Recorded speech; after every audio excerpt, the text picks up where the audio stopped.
MG സർവകലാശാല senate നിയമനങ്ങളിൽ പ്രതികരിച്ച് ഉന്നത വിദ്യാഭ്യാസ മന്ത്രി റോജി എം ജോൺ വിദ്യാഭ്യാസ രംഗത്തെ കാവ്യവൽക്കരണത്തോടെ യോജിക്കില്ലെന്നും ഏത് തരത്തിലുള്ള കാവ്യവൽക്കരണം ഉണ്ടായാലും അതിനെ പ്രതിരോധിക്കുമെന്നും മന്ത്രി പറഞ്ഞു.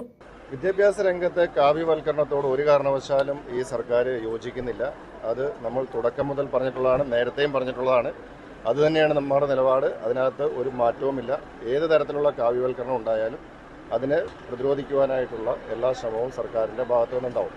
ഇപ്പോൾ വിമർശനം ഉന്നയിക്കുന്നവർ അവരുടെ കാലത്ത് എന്താണ് നടന്നതെന്ന് ചിന്തിക്കണം. കേരളത്തിൽ സർവകലാശാലകളിൽ ഗവർണർ ഇടപെടുന്ന രീതി ആരംഭിച്ചത് LDF സർക്കാരിന്റെ കാലത്താണ്. B. അശോകിന്റെ വകുപ്പിലേക്കുള്ള നിയമനത്തെയും മന്ത്രി പ്രതിരോധിച്ചു.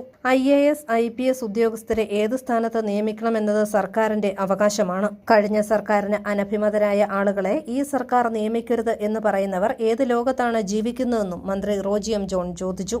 ഇപ്പോൾ ഒരു ഗവൺമെന്റ് അധികാരത്തിൽ വന്നതിന് ശേഷം ആ ഗവൺമെന്റ് IASകാരെ IPSകാരെ ഏത് സ്ഥാനത്ത് നിയമിക്കണമെന്നുള്ളത് ആ ഗവൺമെന്റിന്റെ പ്രോഗേറ്റീവാണ്.